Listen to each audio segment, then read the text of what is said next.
Hello শিক্ষার্থী বন্ধুরা, কেমন আছো তোমরা? আমি দীপ্ত কুমার পাল। এই পর্বে আমি তোমাদের চতুর্থ শ্রেণীর প্রাথমিক গণিত বইয়ের অধ্যায় 1 সংখ্যা ও স্থানীয় মান এর সংখ্যার তুলনা আমরা শিখছিলাম। আগের পর্বে আমরা 8 থেকে 10 পৃষ্ঠা শিখেছি। এই পর্বে আমরা 11 থেকে 13 পৃষ্ঠা পর্যন্ত শিখব। তো অন্যান্য ভিডিওর লিঙ্কগুলো তোমরা ভিডিও ডিসক্রিপশনে পেয়ে যাবে। এছাড়া আমাদের চতুর্থ শ্রেণীর একটি অনলাইন ব্যাচ আছে, সেখানে তোমরা ভর্তি হতে পারো। দেখো আমরা এখানে পড়ি, রতন তার বাবার সঙ্গে সাইকেল কিনতে দোকানে গেল। তারা বিভিন্ন দোকানে যাচাই করে দেখলো সাইকেলের দাম এত টাকা, এত টাকা, এত টাকা, এত টাকা ও এত টাকা।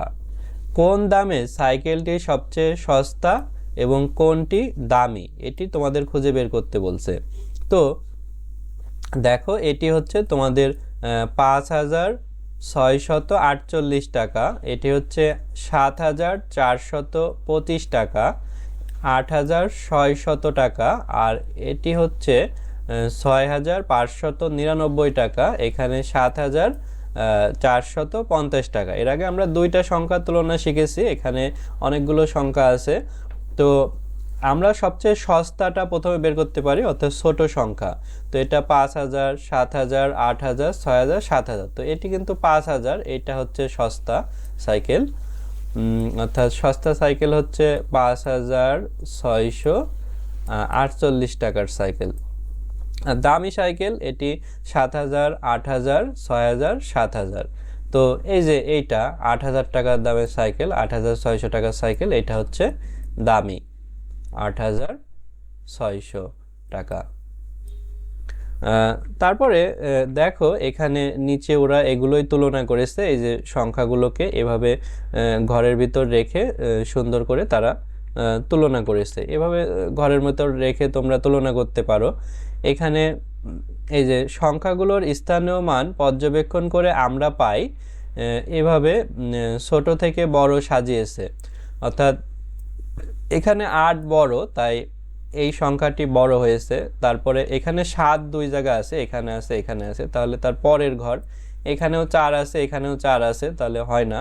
এখানে 5 আছে, এখানে 2 আছে, তাহলে 5 যেহেতু বড়, এই সংখ্যাটি বড়, তাই এটি বড় হয়েছে। তারপরে এই যে পরের সংখ্যাটা, এইটা তারপরে হয়েছে। এরপরে দেখো এখানে 6 আছে আর এখানে 5 আছে, তাহলে 6 যেহেতু বড়, তাহলে এটি বড়, তারপরে 5 ছোট, এটি ছোট, এভাবে করা হয়েছে আর কি। তারপর দেখো নিচে এই যে এখানে উত্তর দেয়া আছে যে সবচেয়ে সস্তা সাইকেলটির মূল্য 5,648 টাকা আর সবচেয়ে দামি সাইকেলটির মূল্য 8,600 টাকা। আমরা সংখ্যাগুলোকে বৃহত্তম থেকে ক্ষুদ্রতর ক্রমেও সাজাতে পারি, অর্থাৎ এখানে ছোট থেকে বড় সাজানো হয়েছিল আর এখানে বড় থেকে ছোট। দেখো এই চিহ্ন কিন্তু চেঞ্জ হয়ে গেছে, এই যে বড়র দিকে বড় মুখ আর এখানে বড়র দিকে বড় মুখ, এভাবে। তারপর দেখো এখানে আছে নিচের সংখ্যাগুলোকে বৃহত্তম থেকে ক্ষুদ্রতর এবং ক্ষুদ্রতম থেকে বৃহত্তর ক্রমে সাজিয়ে চিহ্ন দ্বারা প্রকাশ করি। এই যে এখানে অনেকগুলো সংখ্যা আছে, এগুলোকে সাজাতে বলছে তারা। এগুলোকে আমরা সাজিয়ে তারপরে চিহ্ন দ্বারা প্রকাশ করব আর কি।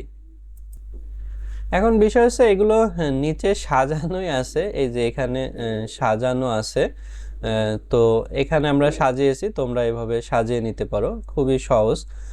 আমি যদি একটু দেখিয়ে দিই তোমাদের, যেমন এখানে হচ্ছে আমি যদি কমা দিই তাহলে আরো বুঝতে সহজ হবে। 3 অঙ্ক এবং 2 অঙ্ক আগে। তাহলে দেখো এটা হচ্ছে 5 অঙ্কের সংখ্যা, আর এটা 5 অঙ্কের সংখ্যা, আর এগুলো হচ্ছে 6 অঙ্কের। এটা হচ্ছে 6, 7, 8 অঙ্কের সংখ্যা, এটা 6 অঙ্কের সংখ্যা। তাহলে এইটা হচ্ছে 8 অঙ্কের সংখ্যা, তাহলে এইটা কিন্তু সবচেয়ে বড় হবে। তারপরে এখানে এইটা 6 অঙ্কের আর এইটা 6 অঙ্কের, অর্থাৎ এই দুইটা হচ্ছে 6 অঙ্কের সংখ্যা। তাহলে এই দুইটার ভিতর আমরা তুলনা করব। এইটা হচ্ছে 3 লক্ষ আর এটা হচ্ছে 7 লক্ষ, তাহলে এই সংখ্যাটি বড় হবে। অর্থাৎ প্রথমে তো এইটা আমরা বড় পেয়েছি, তারপরে হচ্ছে এইটা বড়, তারপরে এইটা বড়। তারপরে দেখো এই দুইটা হচ্ছে 5 অঙ্কের সংখ্যা। এই 5 অঙ্কের সংখ্যার ক্ষেত্রে এটা হচ্ছে 57,291, এটা হচ্ছে 98,767। এই 57 আর 98, 98 যেহেতু বড় তাহলে এইটা হচ্ছে বড় সংখ্যা, এটা হচ্ছে 4 নম্বরে আর এটা হচ্ছে 5 নম্বরে। এভাবে আমরা বড় ছোট সংখ্যা পেলাম, এটা তোমরা বড় ছোট চিহ্ন দিয়ে সাজায় নিতে পারো, আশা করি নিচে এখানে দেখানো আছে যদিও।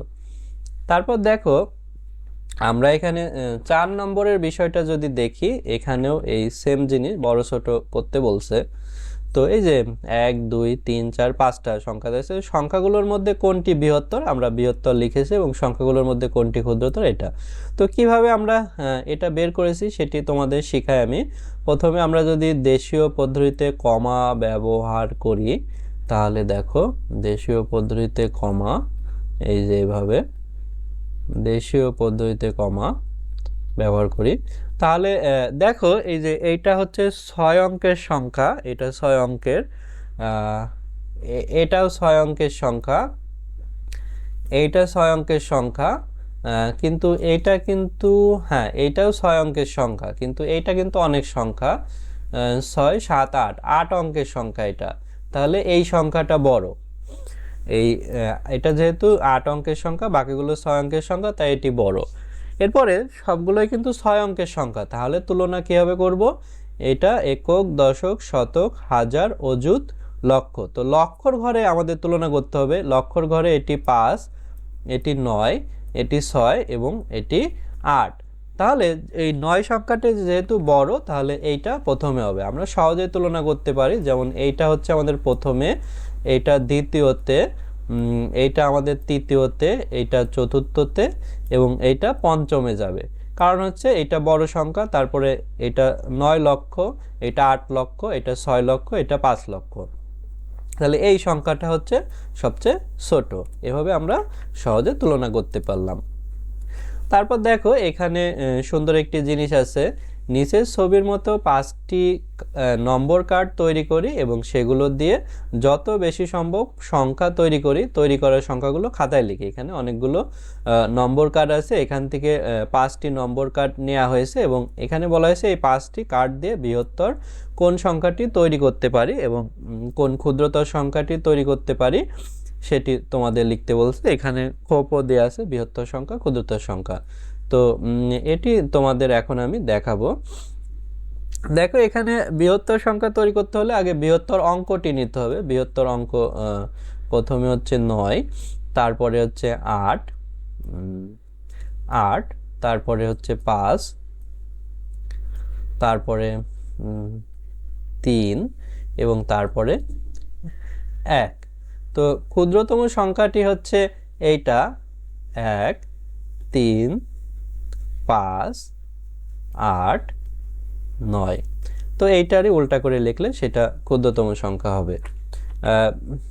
তারপরে দেখো আমরা একটা বিষয় দেখি, নিচে বলছে একটি কার্ডের অঙ্ক 0 হলে বৃহত্তম ক্ষুদ্রতম সংখ্যা কিভাবে তৈরি হবে। এইখানে দেখো একটি কার্ডে 0 দেয়া আছে, সবগুলো কার্ড ব্যবহার করে 6 অঙ্কের বৃহত্তম সংখ্যা এবং 6 অঙ্কের ক্ষুদ্রতম সংখ্যা তৈরি করতে বলছে। বৃহত্তম আর ক্ষুদ্রতম সংখ্যা, এখানে কিন্তু 0 আছে। তো দেখো বৃহত্তম সংখ্যাটি আমরা তৈরি করতে হলে প্রথমে বড় অঙ্ক 9 নেব, তারপরে হচ্ছে 7, আমরা 7 নেব, তারপরে হচ্ছে 4 নেব, তারপরে 3 নেব, তারপরে 2 এবং তারপরে 0 নেব। তোমরা সুন্দর করে লিখবে।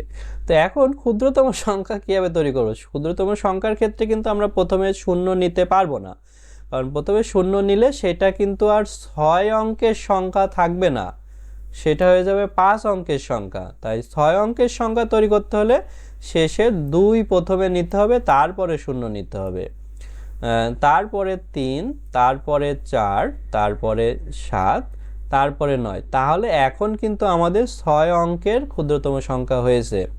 কারণ কোনো সংখ্যার আগে যদি 0 থাকে, 0 1 2, এটি কিন্তু 2 অঙ্কের সংখ্যা, আগের যে 0 এটার কোনো দাম নেই, তাহলে আমাদের এভাবে লিখতে হয়। এভাবে যদি লিখি তাহলে এটা 3 অঙ্কের সংখ্যা। আশা করি তোমরা বুঝতে পেরেছো। তো বন্ধুরা আজ আমাদের ভিডিও এ পর্যন্তই। এই পর্বে আমরা সংখ্যার তুলনা শিখলাম, এর পরের পর্বেও আমরা সংখ্যার তুলনা শিখব। তো সবগুলো পড়ব তোমরা ভিডিও ডিসক্রিপশনে পেয়ে যাবে। আর আমাদের 4th শ্রেণীর অনলাইন ব্যাচে তোমরা যুক্ত হতে পারো, তার জন্য হোয়াটসঅ্যাপে আমাকে মেসেজ দিতে পারো। আশা করি ভিডিওটি তোমাদের ভালো লেগেছে এবং চ্যানেলেও অনেক ভিডিও আপলোড হবে, এজন্য চ্যানেলটি সাবস্ক্রাইব এবং বেল বাটনে চাপ দিয়ে রাখতে পারো।